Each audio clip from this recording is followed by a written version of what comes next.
opposite of poverty is not wealth. In too many places, the opposite of poverty is justice. Brian Stevenson from Just Mercy. Once upon a time, there was an American fairy tale. A family of working class origin started on a road towards the American dream. They were told that they could do and be anything if they just worked hard enough. Eventually, they worked so hard that they got themselves a house. When times got tough, and suddenly one of the parents wound up in the hospital not able to work, the family just worked harder. Because when times got tough, the family got tougher. They pulled themselves up by their own bootstraps. The parent recovered from the hospital and immediately went back to work. And they worked so much harder towards their dreams that they would go on to be the next multi-millionaires. And they lived happily ever after. It sounds like a ridiculous fairy tale when I say it out loud, but how often have we heard some version of these myths in our lives? The myth of that individualistic success. As Unitarian Universalists, we can sometimes like the tale of the individual. We have a lot of space in our values and principles to accept people where they are. We take pride in the individualistic journey for the truth. We embrace the dignity and identity of our individuals. But it is our seventh principle, our respect for our interdependence, that demands that we see there is no such thing as individualistic success. It reminds us that our existence is only possible by the interwoven, interconnected fabric of our society, of our environment, of our families and communities, and our livelihood.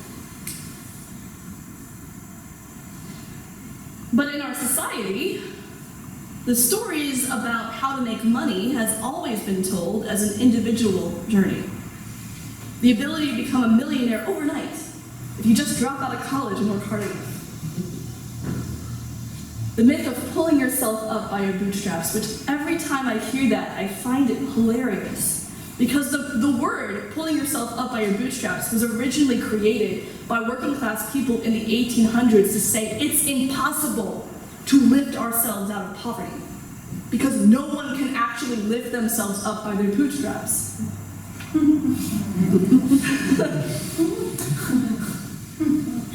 These myths are used as tools of shame. If you find yourself in desperate need of making the hard choice of whether or not to go on food stamps or of not feeding your family, well, it's your fault for not winning at the game, right? When you're in debt, you're a bad person. When you declare bankruptcy, it's your fault. When you're out of work and unable to pay your bills, they say, get a job. When minorities are stuck in systems of oppression and hundreds of years of economic ruin, when they are placed on government assistance, they are called quote-unquote welfare queens or attacked because they are, quote, stealing our tax dollars. The problems with the economic myths in America is that they're ultimately a blame game. They trap ourselves and our society into a constant battle of whose fault it is for financial unemployment, for hardship, and for the ruin of countless families. Politicians and CEOs play the blame game very well, and we can see it. They argue to build walls to prevent people from stealing our jobs on the one hand, while making themselves an extra buck for hiring undocumented people willing to make less than the minimum wage on the other. They cut access to government assistance on the one hand, so it saves them money, while claiming that people are not working hard enough to gain that assistance. The prince blames the pauper for being poor. It is time to stop playing the blame game with our economy. It is time to start working towards a society that cares more about the dignity and survival of all of our neighbors than the size of a CEO's paycheck. Our faith principles call us to build a fair and equitable world, one where it's possible for every single person to meet basic human needs. Well, we can't build that world if we're stuck playing the game by someone else's rules, if we're stuck playing the blame game and avoiding the real changes and conversations that can make our world healthy and whole. I'm about to go into statistic land, so please just bear with me. In the last year, we've heard a lot of wonderful rhetoric about how great our economy is doing. It's doing so great. We've heard from various politicians and CEOs and figures. And I'm not an economist, so maybe it's doing really great, but I'm going to go out on a limb and say no. At least not when we look at the last 10, 20 to 40 years. And here's why I think it's not the case. According to an article by CNBC last year, only 39% of all American families have saved enough to cover a $1,000 emergency. So more and more families are living paycheck to paycheck. And in our old blame game, especially I can almost hear the comments about generations, well, you're just not saving enough. People don't know how to save. You're not working hard enough. Well, in fact, we are working harder. From the New Yorker, quote, a 2008 Harvard Business School survey of 1,000 professionals found that 94% worked 50 hours or more a week, and 50% worked 65 hours a week. Overwork has become a credential of prosperity, end quote. So we are working even harder to make even more money, and we're still not able to save enough. Why is that? Well, there's many, many, many reasons. But the one that's really opened my eyes might be the reality of inflation.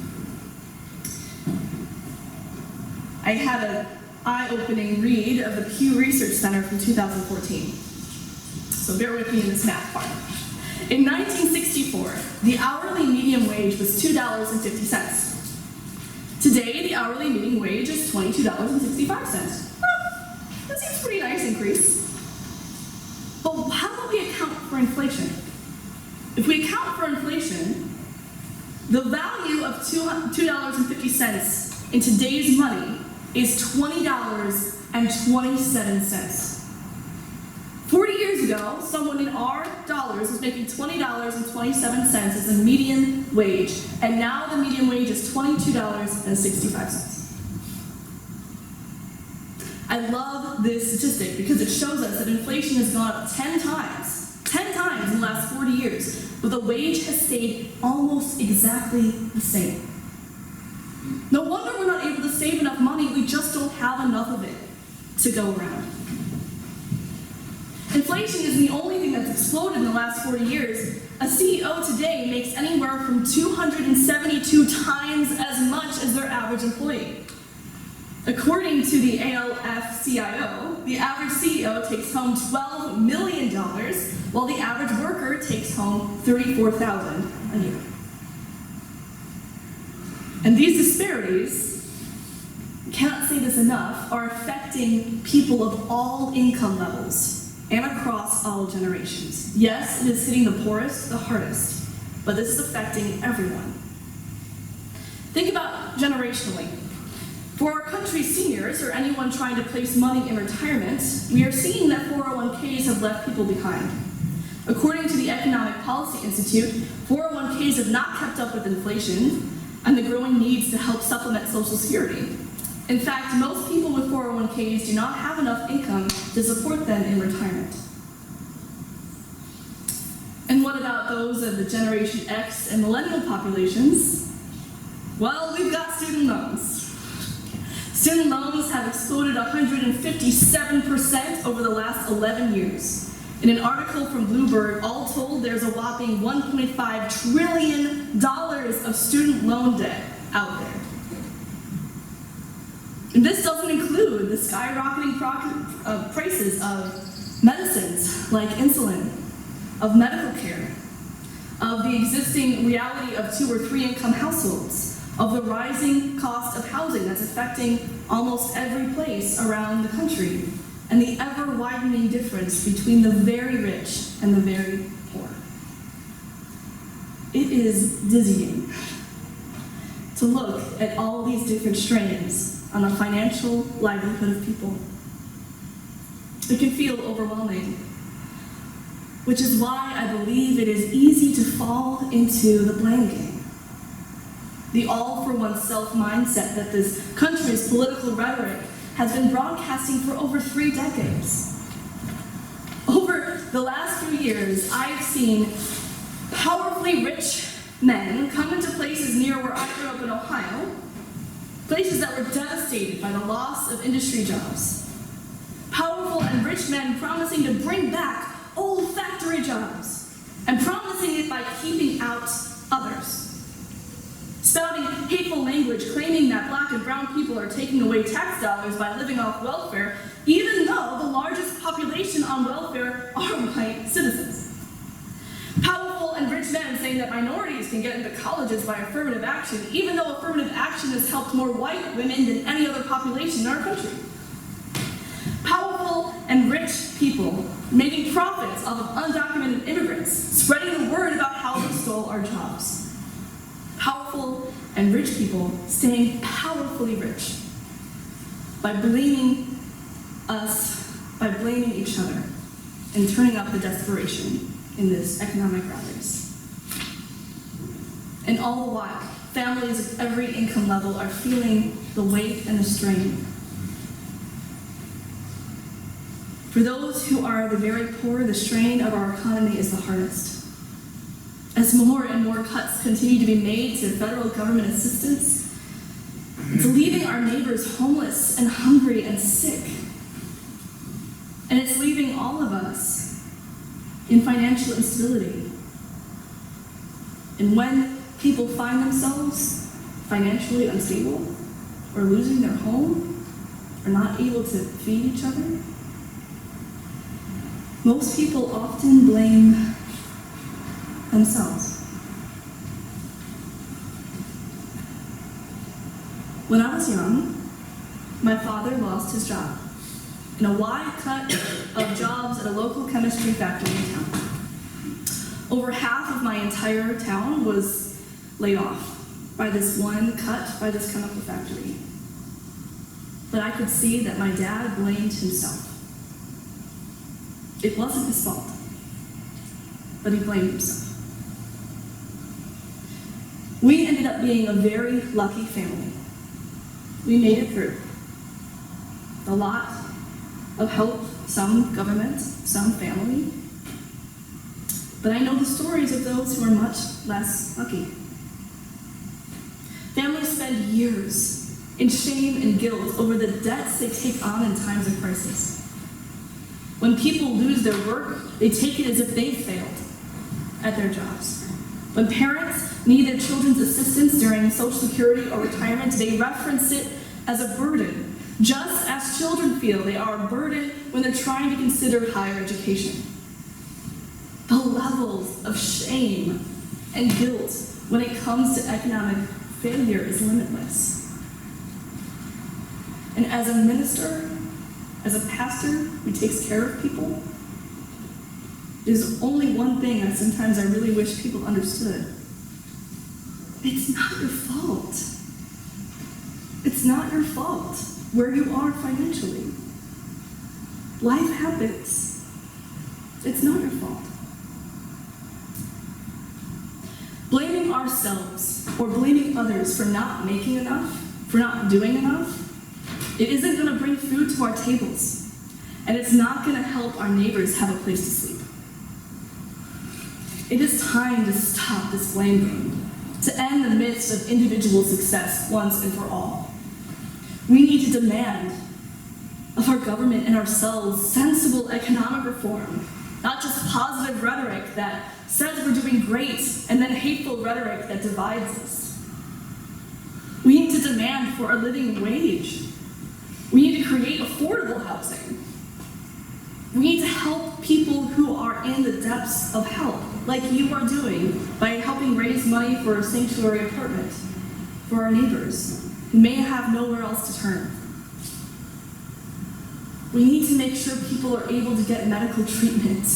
We need to have access to clean water, where corporations just can't take their polluted waste and never clean it up like what happened in Detroit. We need to fight for a world where everyone has equal rights and access to enough to live by in our community. And one of the ways we can fight these myths and build a better economy is by sharing what we have like you do in this community.